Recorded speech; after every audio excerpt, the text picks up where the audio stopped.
You are about to enter the Shockwave Skull Sessions podcast on shockwaveskullsessions.com. And now your host, Bob Nalbandian. All right, here we go. Shockwave Skull Sessions podcast.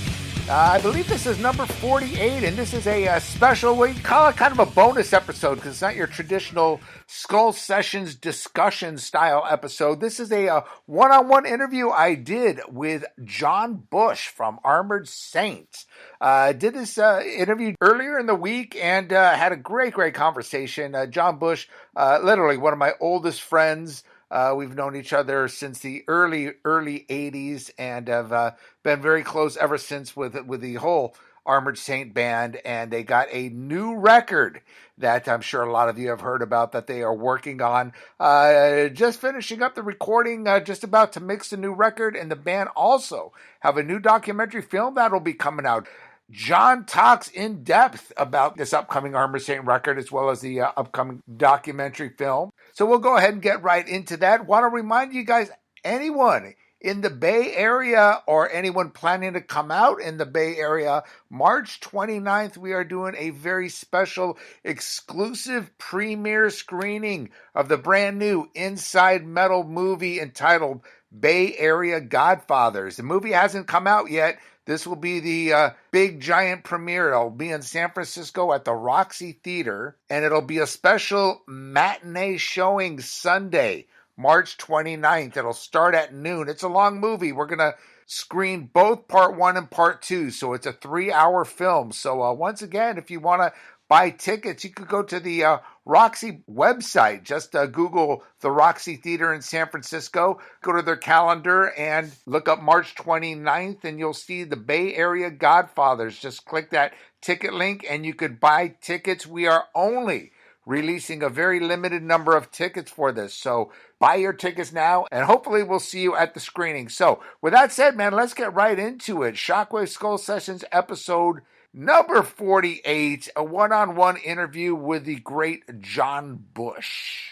Big buzz about this new Armored Saint documentary. I saw the secret trailer, which looks amazing, and Russell Charrington from England directing it. For those that don't know, tell us how this whole documentary came about. Well, Russell is just a big Armored Saint fan and supporter. He's a guy who's been doing film studying and going to film school, even though he's not the youngest lad anymore. But he's still very interested in making film and documentaries, and he's got his hands in a few different things.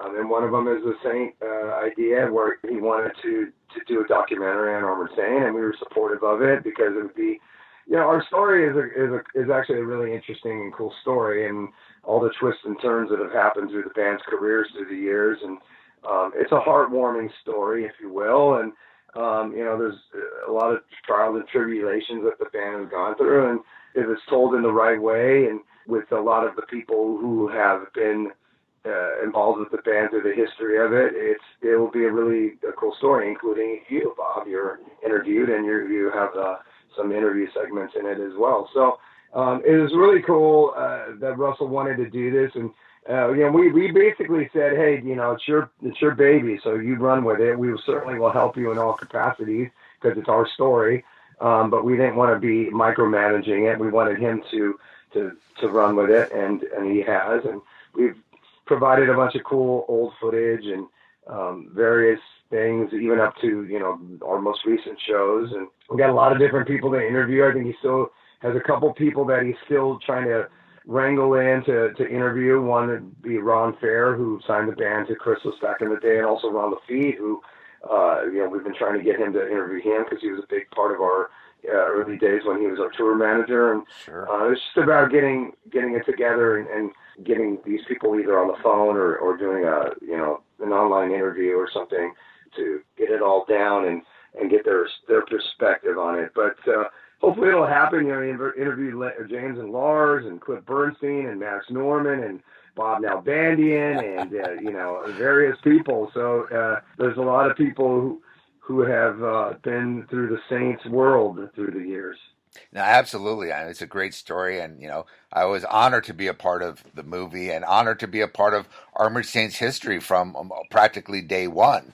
And, seeing all the people that Russell interviewed, it definitely is a complete Armored Saint story. And what really captures is the fact that, Armored Saint were always coming from the LA metal scene in the early 80s when literally the LA metal scene exploded. Armored Saint was always the underdogs and still pretty much to this day and remain the underdogs, but always remain so vital on the heavy metal scene. And I think the documentary from, even just the clips I've seen so far really shows Armored Saint coming up from that real underdog story of a band that just, perseveres and never gives up. Well, the Saint story, like I said, is a good one. It's a feel-good story, even though there was some times that were, not the most uplifting when, one of your major band members passes away and you get dropped from a label. Then you kind of have to rise up again and persevere. And it's not unlike a lot of bands, to be honest with you, but it's still, we were this band that had this high expectation early on because we garnered a lot of success on the club circuit quickly. And a lot of it was to our based on our kind of our own doings. We were very organic in the way we started, and you know how it was, Bob. Back in the day, bands would make flyers and pass them around town and go to concerts and develop a fan base. And it was very grassroots, which was really cool. I guess in a sense, it was obviously pre-social media, so it was done in a way where you had to kind of get out there, and it was aesthetically you had to give people flyers and you had to convince people to come to your shows, and then once they did, you had to blow them away, and we did that, and we had a large group of friends that were supportive of us, and they really helped kind of build that fan base out for us, and we're always grateful to them through the years. They know who they are. But it was, Armored Saint, we got up quickly as far as success in the local level, and we did generate a big buzz internationally. And then we made our first record, and then we didn't have, as much as it did have some success, and we made a video, and it was played on MTV for a bit, we didn't get catapulted to that major fame level. And so that started kind of we had fire, and we had a lot of intensity and vigor and style inside of to keep battling, but we weren't handed the prize right away, and like a lot of bands, it just was a harsh reality, and then we just had to keep fighting and battling, and the truth is we never garnered that kind of major success like a lot of our peers did, which whatever. I mean, like, here I am almost 40 years later. I don't even think about it, really. It's just, this is the road we were on, and this is the path that we took, and that's what makes the story interesting. But, luckily for us, we were really young when we began, so even by the time we were actually first dropped and then trying to get another deal, and we did with Metal Blade and made Symbol of Salvation, we're still only like in our mid-20s. Right. And we had already had a lifetime of experience. So it's pretty funny. That's just one aspect of the story. Well, like you said, how it was with Armored Saint, it did happen very organically. And even though you did have the big major label deal and all, Armored Saint never really had that hit song or that radio hit, or, you had some great tours, but it was always a kind of a working class band. I mean, that's kind of how you grew up from, the East LA, Pasadena. And that, I think, was kind of separated Armored Saint from the so-called Hollywood bands from the Los Angeles area that, got the big MTV success and the more glam and glitter, and where it seemed like you were a part of that scene, but you were also in a way kind of fighting it. Exactly.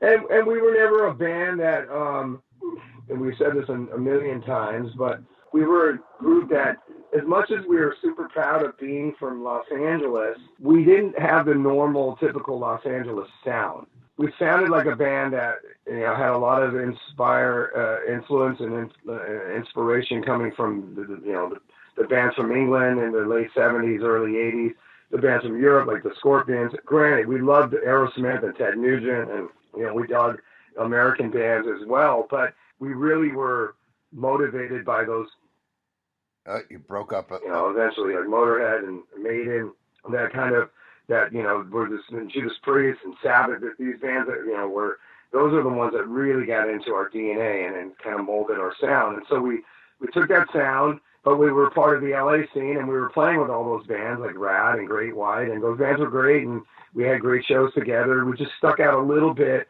in the way that our sound was, and it wasn't, typical of what you would expect from the Los Angeles sound. But, it's just, again, that's just the way we were, and we were still proud of being from the city and being part of that scene, and we will always be part of that scene. And even though, I don't think when you think of hair metal bands, you think of Armored Saint right away, and maybe that's a good thing. We're this band that we never really kind of fit in exactly into a genre. We said it a million times, but we were powerful and heavy, but we really weren't a thrash band. And then, we had hair then, had a lot of hair, and we were able to kind of write these kind of ballad type songs to go in our song style, as well as all the harder and rock and heavier, bluesier stuff we did. But we weren't, we didn't sound like those bands, the typical LA sounding bands at the time. So we were kind of in this limbo state sometimes. And at the time, looking back, I think it was frustrating because we didn't really just easily connect with a style.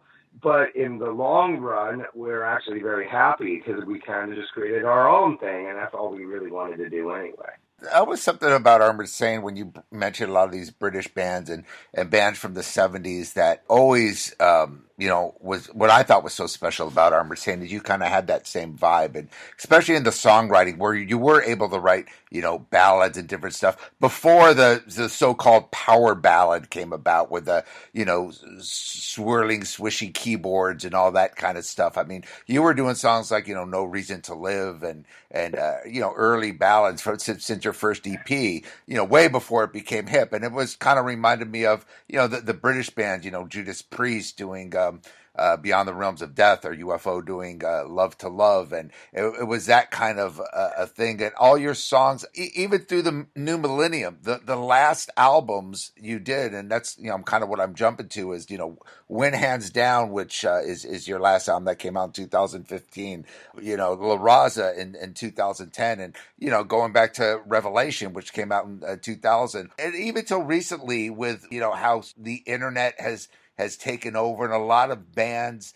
these days, especially from your era, from the 80s and 90s, that are putting out new records, have really taken kind of this lazy way out and just kind of rehashing some of their stuff from their past, or not really putting as much integrity into their songwriting and their music. But Armored Saint has never let up when it comes to that, and especially on these latest albums, would still show that same kind of Armored Saint formula, where every song is, it's an album, it's like those classic. Yeah, well, and then our new record, which we're recording right now, it has so much more of that. And, I take a lot of pride in writing songs, and so does Joey. And we don't want to just mail it in and go, oh, we can make a record because we can, and so let's do it, and then we can do some shows. And, it's all really kind of based more on that. We want to make records that, our new album can compare and be as considered classic as our earlier records. I mean, that's the goal. In the end, the fans will decide how they feel about things, and it's kind of out of our hands. But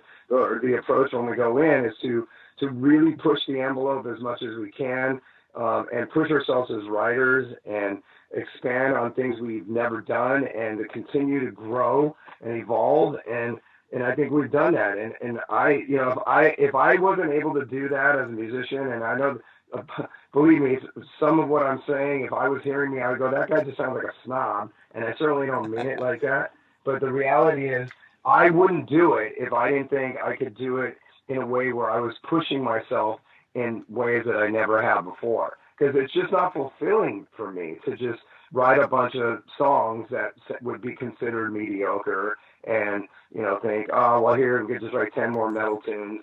Let's kind of check out what the formula was in the past, and we'll kind of rehash that. I'm not going to do that. I would not waste my time doing that, because I just can't. It's not in me. I have to push myself as a musician and as a writer, And that to me is the record is what lives on in infamy. That's what's going to live when I'm dead and buried. That's the thing that's going to continue to live on.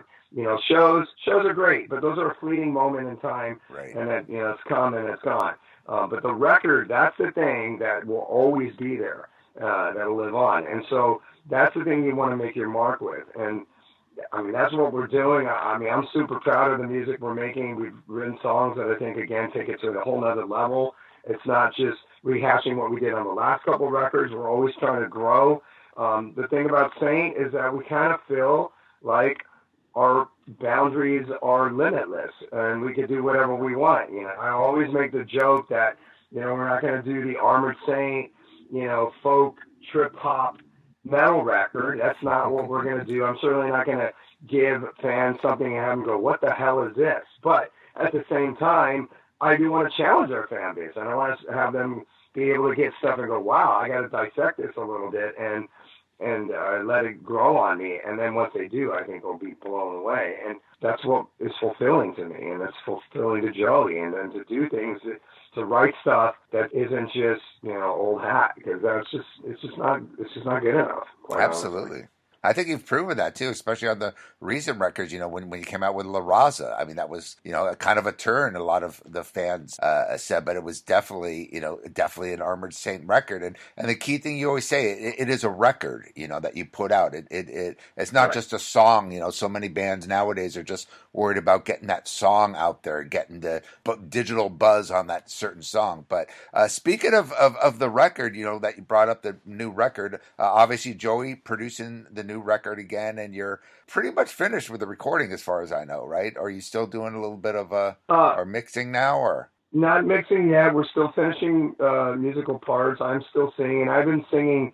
Well, the way we do a lot of demos, and we have for a couple of years, and it's just really productive, is Joey will make these pretty elaborate sounding demos, doing things with drum machines and guitar and bass, and he'll record it, and then I'll go to his house and I'll record the demo versions of the vocals. But when we do it, we look to try to, for me, sometimes with vocals, you'll capture something on a demo that you may not even capture on the record again, because it's just a vibe thing. So when I go in and I sing on these demos, I give it everything I got. And sometimes you're kind of working parts out, so it kind of sounds like that. But in the end, I hope to keep a lot so I don't have to redo a lot. And that's what we're doing now. So now we're going back and redoing things that I did on the demos, but we seem to keep a lot of things. Obviously if something's out of tune or if something just we can make it better, we do. But sometimes you'll sing a section of a song and it just was captured in that demo that you never have to redo again because it's there. So that's what we're doing with the vocals. They've already done most of the guitar work. He's doing some bass stuff over again, and we're hoping like around March 1st, we'll give it to Jay Rustin, who mixed the last record, went hands down. He's going to mix this one again, and awesome. He's amazing, and then he'll hopefully take it to a whole other level. Right on. And what can you tell us about? You mentioned you're obviously always pushing the envelope on your albums. What can you tell us about the songs on this record? Any titles? Well, here's some song titles there, Bob. Yeah, we got right. Standing on the Shoulders of Giants is a song. We have a song called Missile the Gun. We have a song called Flying the Ointment. We have a song called Bubble. We have a song called End of the Attention Span. And the most recent song that we're doing right now is a slower song, but very, very moody, and it's a different type of ballad, if you will, for Armored Saint. It's called Unfair, and it's awesome. So, there's a lot of different things. There's a lot of, again, versatility and diversity through the music and ups and downs. And, like you said, it's a record. So you want a lot of peaks and valleys, and there's some, really powerful, typical Armored Saint headbanger type songs. And then there's more moody things on it that show, the broadness of our musical styles. And then, there's a lot of cool bluesy things. There's a song called My Jurisdiction that has like a kind of a bluesy feel to it, which sounds a little Aerosmithy. And then there's a song called Lone Wolf that, is really cool and it sounds very different from something we've done before. So I think people will dig it. I think it's, I'm real proud of the songs, and I think, I can't wait for people to hear it. All right, and this will be coming out on Metal Blade, of course, and Metal Blade, of course, it'll this be summer. It'll probably sometime surface around August, September, realistically, if everything goes accordingly. And we're always happy to be with Metal Blade. I mean, God, it's our home and our family. Brian is, what can I say? He's like our older brother, and Tracy is our older sister. And she just got promoted to president too. So that's a little weird. Yeah. But no, but no, Tracy does so much for Armored Saint. Her passion for us is probably exceeds the band members' passion at times. And it's just, we're so fortunate to work with the whole staff there, and Vince and Nikki and everyone else, and Andreas in Germany, and it's a great vibe for Armored Saint, and it's just a place to be. And I know you did a couple videos on the last album, on the Win Hands Down. You did a video for an exercise in debauchery, and for the title track, Win Hands Down, some great videos. You in the works of doing any videos for this new record? Yeah, we're talking about it. We're talking about already doing a video for Standing on the Shoulders of Giants. It's a little bit of a longer song, so it'll be a challenge. But it's just a rad tune. It has such a rad vibe to it. It has these cool bagpipe intro, and Bon Scott, awesome. Just the kind of a lot of moody changes in it, and big chorus, and it would probably be a great first song. So that's what we're talking about doing. Immediately, maybe in March. And we'll see. We just have to finish. Very cool. I love the fact that you always add a new instrumentation, like on La Raza with the title track with the congas and all that. And now you're saying you got bagpipes on this new album. Any other surprise instruments, or who's actually playing the bagpipes on this? Joey found somebody actually online that he made contact with, and the guy is going to play it, and it sounds awesome. I don't even know where he's from. Maybe he's from Scotland, or he might be from like Lancaster. Who knows? But it's cool. I think those are the kind of things that really, I'm always pushing Joey, and the guys in the band to use different instruments, because that just gives so much.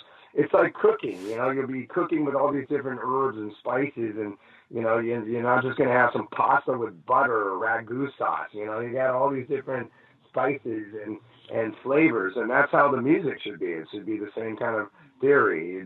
It should have all these different nuances, and it has it. And Joey's excellent at creating instrumentation with lots of different sounds, and I think that's what gives this band and the records, this kind of limitless feeling. Look, we're at the end of the day, we're basically a hard rock, heavy metal band. We've always been bluesy. We really try to incorporate that as much as we can, as well as being powerful and scathing at times. And a lot of it is my voice. I try to I try to push myself as much as I can as a singer, and sing to the highest level of my ability, and I know what my style is.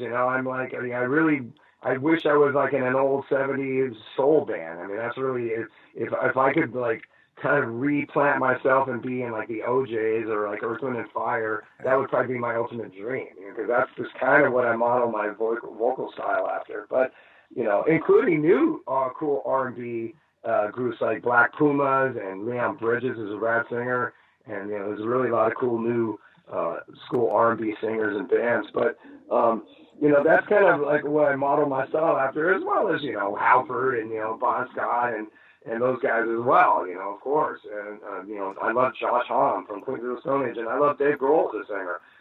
It's just about taking a lot of past influences and newer influences, and then really focusing on your style. And as a singer, that's what I try to do. And I want my voice, when people hear it, they can automatically go, that's Bush, and that's, they just know, so.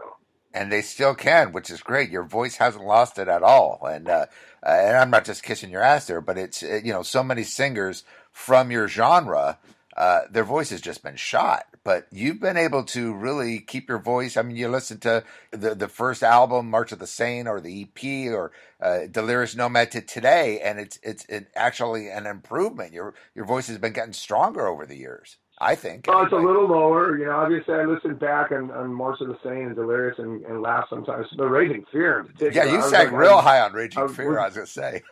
I know. I was like, was I taking helium in between takes, or like sucking helium? I was like, what is the deal here? But, as you get older, your voice gets lower. That's just the way it is. Everybody's does. Sure. But it's more, there's like a warmer, sweet spot in my mid-range area that it's the area that I sing primarily from, and it just sounds better. It just sounds better. Probably, although I've done lots of shows in my life and done a lot of touring, the reality is I haven't done so much touring where it's worn me down. But it's taking care of myself better than I used to, and you know that, Bob, because you probably be amongst me in my life when maybe I wasn't taking the best care of myself. We won't. I don't think any of us were. Details, but right. But I really try to take care of myself, especially on the road, and because it's hard, man. It's physically demanding to do what we do, especially for any singer or drummer at this point in his mid to late 50s. Man, it's very challenging. So you got to really take care of yourself, which is fine. Yeah, it's fun. People think singers, they have the best life. It's like, really, you should have the most boring life because you really have to take care of yourself and not do anything. Right. But that's at least where I'm at now. But it's okay with me. I mean, how much more can a guy drink or party? And I've done that. I've exhausted that. Yeah. Well, you've always played it smart with Armored Saint, and that's the thing these days. You could play it smart with touring and all this, and even from back in the day, you always kind of had a strategy as the way you performed. Even the clubs in LA, you would go to, you didn't overplay, and you would play certain places in, like you say, Pasadena, then go to the South Bay, then go to Orange County, then do a show in Hollywood, and make it a special event. And I think Armored Saint has still kind of captured that. You've always done things very strategically, and the funny thing is as Armored Saint now seems to be bigger than ever. And the band never, you mentioned you went through, some difficult patches in your career, but the band never broke up, and it's continuing on. And like I said, stronger now, still touring, just did the tour with UFO, which was fantastic. Talk a little bit about the touring and how that's been for you over the last several years and what you plan on doing for this new album touring wise. Well, yeah, I mean, we're just juggling it with trying to do the right shows where, you get out there and you maximize your exposure in front of the right amount of people, as many as you can, with trying to make ends meet financially at the same time. It's not easy. Touring is a challenge because you want to play shows, but you also, touring is expensive. And so you got to play the right gigs, and do the right tours. There's still a lot of places that Armored Saint have never played, believe it or not. Like, we've never properly toured Scandinavia. We've never really done like a proper tour of France or Spain, if you can believe that. We've only been to South America once, and the only show we've ever done all through Asia is in Tokyo at Love Park, as you said. So we went to Australia once in the history of the band. So there's certainly places that we can play that we've never been to, or at least we've only been to maybe once, and that I look forward to doing, and as well as, obviously familiar places that we played many times. It's just playing the right shows. I love playing shows. There's nothing more enjoyable for me than performing, but at the same time, I struggle with it because I have a family and I'm a very hands-on dad, and me and my wife are like tag team parents, and my kids' schedule is more demanding than mine. So it's about trying to juggle that, and it's not always easy.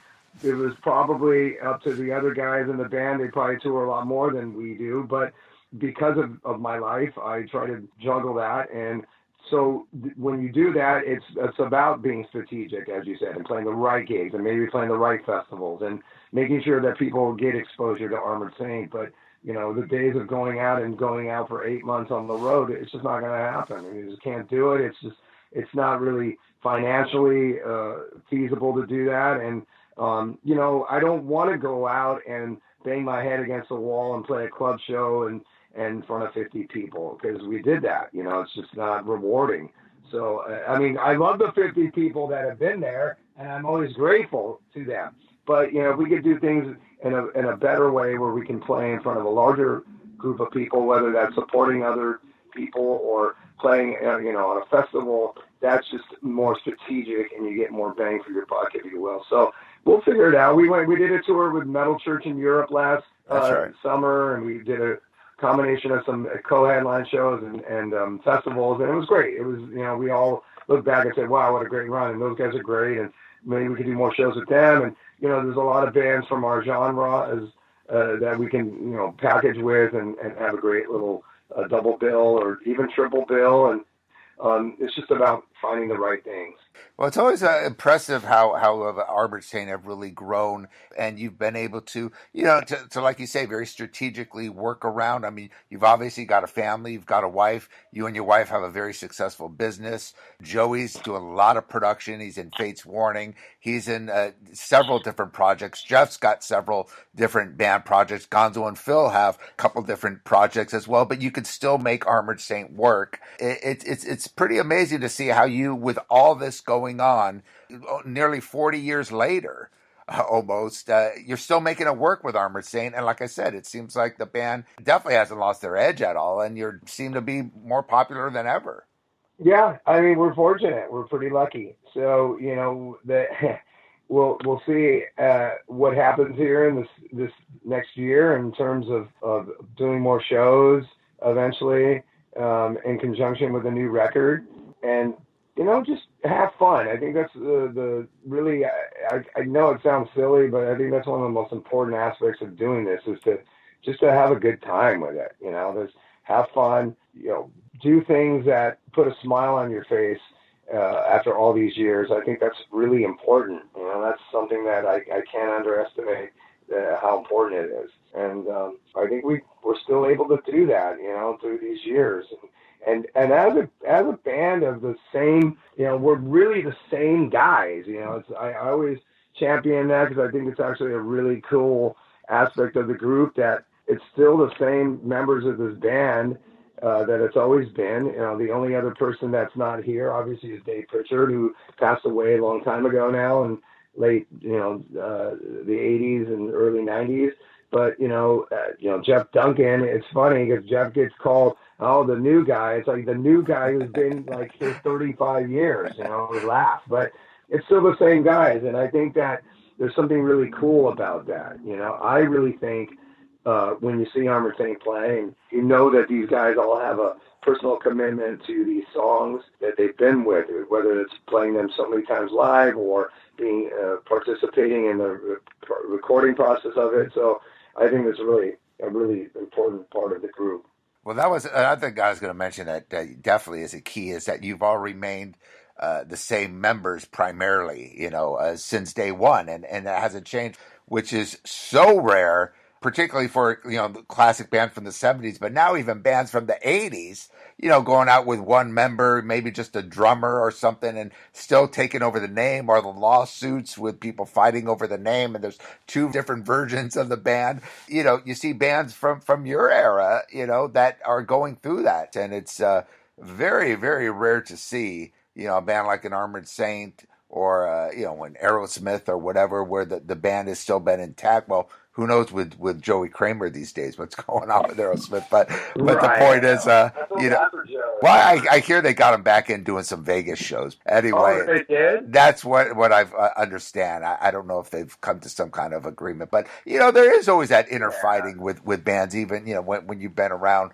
that long. But Armored Saint, I mean, you got to give kudos to you guys. You kept it together, especially with the hardships that you went through with Dave's passing and everything else. You've still kept it together to pretty much as the original lineup as it could be. Yeah, I mean, I always like to joke that if Dave was still alive, he would be here, and that we would be like, 3 guitar band, and that would be actually pretty cool. It would be like the version of Maiden, that's happening now, or the version of the Outlaws or Skinner or something. That would be awesome. Right. So that's what I think. I definitely feel that way. That's how the band would be if Dave was still alive, because I can't imagine somebody not being here. And it's not always easy.